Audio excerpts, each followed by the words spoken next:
Olá, irmãos. Vamos começar nosso culto de quarta. Vamos começar orando e louvando ao Senhor, para que esse culto seja de grande proveito para o nosso coração. Oremos. Senhor, muito obrigado por esse dia, muito obrigado pelo alimento que o Senhor nos forneceu, muito obrigado pela saúde que o Senhor nos dá, que o Senhor possa estar também com aqueles que estão passando por dificuldades nessa área da saúde, que o Senhor possa estar os confortando e possa estar trazendo cura para eles, Senhor. Que o Senhor possa nos ajudar nesse momento delicado que passamos, que todos possam ter consciência e fazer a parte que eles têm que fazer, que todos têm que fazer, e que o Senhor possa estar dando competência para aqueles que estão encarregados para estar auxiliando todo o Brasil e todo o mundo nesse momento, que o Senhor possa estar os dando competência, que o Senhor possa estar dando a eles direção do Senhor, e que a gente possa passar por isso com alegria.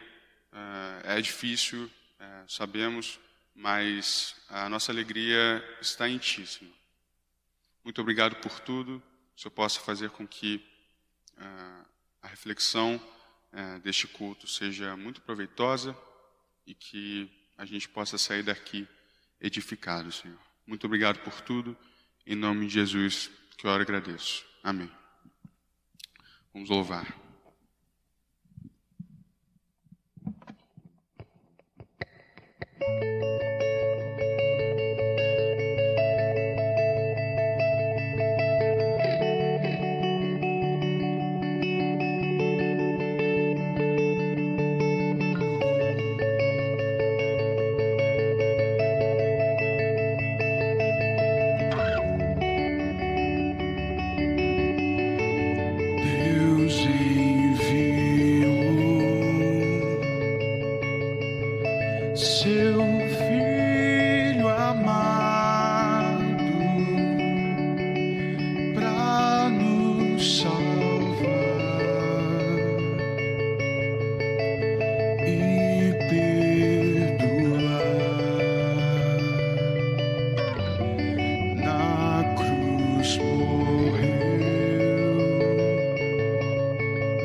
Em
Olá, queridos irmãos, boa noite, graça e paz de nosso Senhor Jesus.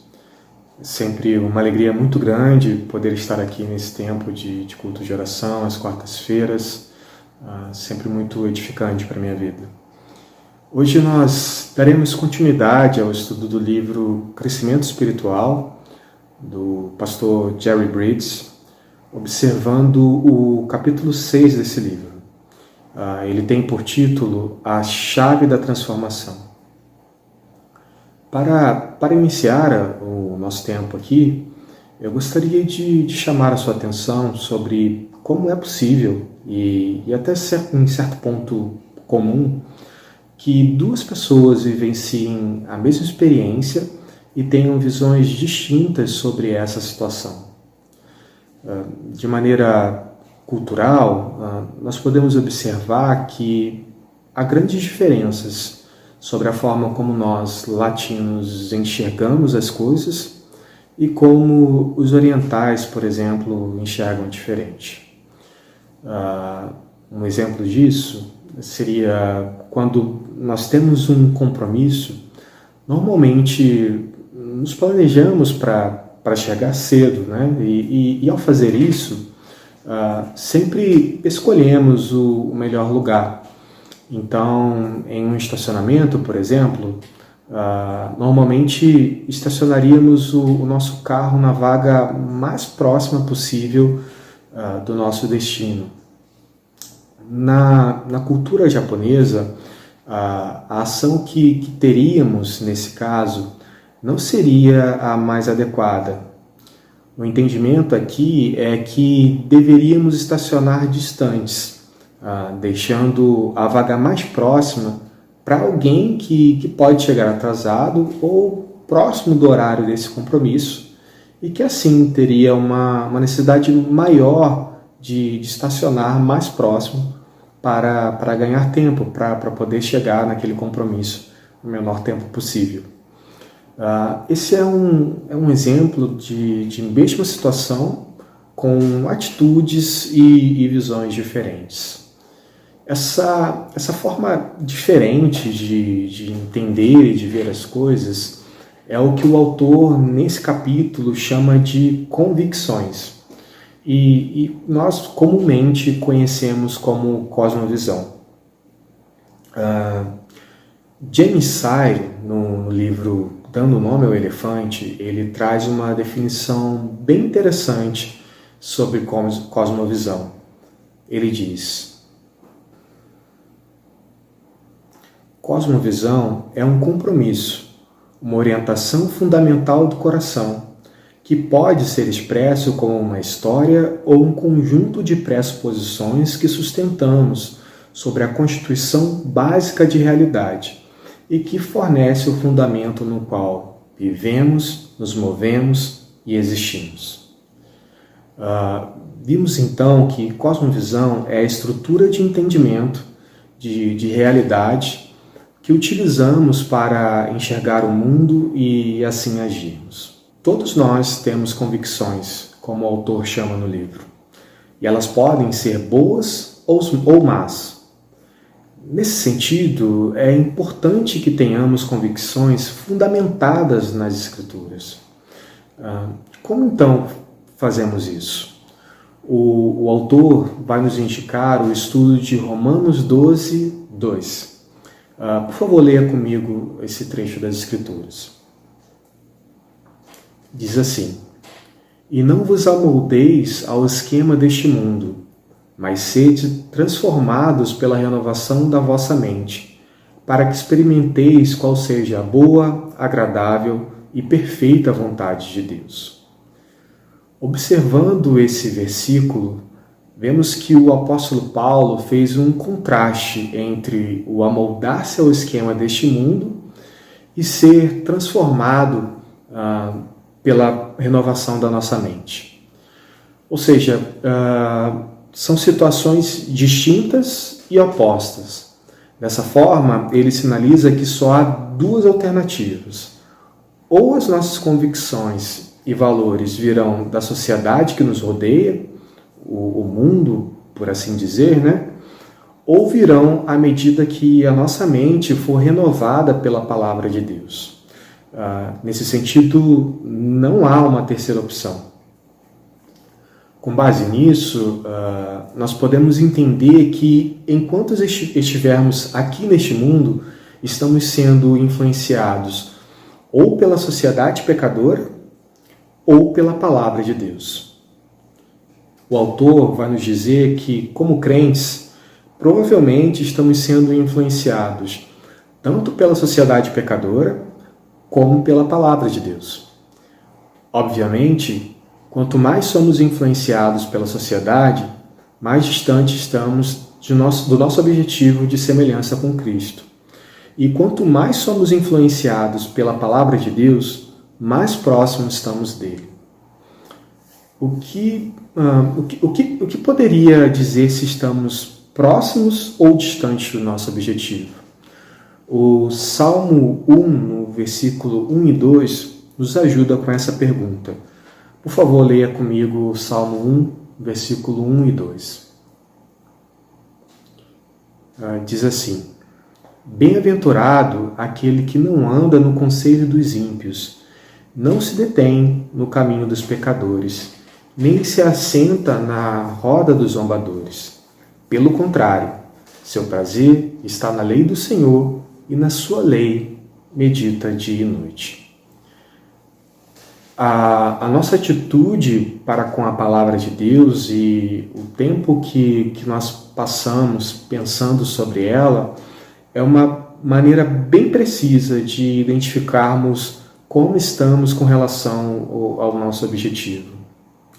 O salmista, ele nos diz que o bem-aventurado tem prazer na palavra de Deus, medita nela dia e noite, é algo que lhe traz prazer, é algo que ele tem um desejo. Ele pensa na palavra tendo em vista o seu significado e a sua aplicação à vida. Pensando talvez no nosso dia a dia, na correria dos tempos atuais, onde quase sempre temos algo para fazer, pensar na palavra dia e noite pode parecer algo impossível de se fazer. No entanto, o autor ele nos traz uma perspectiva bem interessante de regularidade e habitualidade. Ou seja, dia e noite, nesse contexto desse versículo, não quer dizer continuamente ou a cada instante, mas sim de forma regular. E o autor também nos traz uma consideração importante. Ele diz: para o que a nossa mente se volta quando está livre para se voltar para seja o que for? Você começa a meditar nas Escrituras? Nós pensamos constantemente, nunca ficamos sem pensamentos. E também podemos escolher para onde direcioná-los, né? Podemos passar os nossos dias pensando em coisas de menor importância, ou podemos regularmente, sempre que possível, né, pensar na palavra de Deus e nas revelações que o Senhor traz por meio dela. Meditar nas Escrituras, como o salmista diz, é uma disciplina, é algo que nós devemos fazer proativamente, é algo que nós devemos buscar. Se não agimos assim, nós ficamos sobre a influência da sociedade pecadora que nos rodeia. Temos então as nossas convicções afetadas, uma cosmovisão distorcida em relação às verdades bíblicas e ficamos distantes do nosso objetivo. Voltando ao texto de Romanos 12:2, quando não nos deixamos influenciar pelos padrões desse mundo, quando meditamos na palavra de Deus, baseando os nossos pressupostos e compromissos nela, nós estamos sendo transformados pela renovação da nossa mente, como diz a palavra. Ou seja, não nos estamos nós transformando a nós mesmos. Nós não temos a capacidade de fazer isso. Mas nós somos transformados pela ação do Espírito Santo, que nos convence, nos ensina e direciona, de forma que assim nós possamos experimentar a sua boa, perfeita e agradável vontade. Essa ação que devemos ter de nos aproximarmos diariamente e continuamente das Escrituras, ela deve ser uma ação realizada na total dependência do Senhor, pedindo para que Ele nos ensine que desvende os nossos olhos e nos dê entendimento daquilo que é possível conhecer dele mesmo durante o tempo que aqui nesse mundo estamos, né? É bem possível que assim como eu, você já tenha lido algum trecho da Bíblia algumas vezes, e quando você vai reler esse trecho em mais uma oportunidade, mesmo tendo a convicção de que esse é um texto conhecido por você, ao relê-lo, você tem uma percepção diferente, uma aplicação nova, algo que até então você não havia compreendido. E assim, irmãos, Deus continua a se revelar na sua palavra, né? Assim Ele faz, Ele traz algo novo em todas as oportunidades que nós lemos, né? Que nós a relemos. Agora, irmãos, tão importante quanto nos expor a palavra de Deus continuamente e meditar nela, é também aplicá-la na nossa vida. Nós temos vivido um tempo onde, além da nossa prática pessoal de devocionais individuais, nós podemos ter acesso a muitas pregações, né, exposições da palavra na internet. E fazer o uso disso, tendo o cuidado necessário para o falso ensino, que infelizmente também há em abundância na internet. Então, fazer o uso desses recursos é algo bom. Certamente nós somos edificados, mas é extremamente necessário que também apliquemos esses ensinamentos das Escrituras em nossas vidas. O conhecimento, né, o conhecimento bíblico, com a aplicação, isso sim desenvolve convicções cristãs, desenvolve a cosmovisão bíblica. Certamente durante o seu dia há diversas oportunidades de aplicar um versículo ou alguns ensinamentos das Escrituras, né? Seja dar graças a Deus, seja perdoar alguém, talvez exercitar a prudência ou ainda a paciência. Sempre há uma oportunidade de nós aplicarmos os ensinamentos que nós temos das Escrituras na nossa vida. Na verdade, é para isso que Deus nos dá, né? Para que nós possamos aplicá-la na nossa vida. Então, irmãos, que nós possamos meditar na palavra de Deus diariamente, continuamente, de forma que o Senhor possa transformar-nos mais e mais à semelhança de Cristo. Que o Senhor nos abençoe e até uma próxima oportunidade.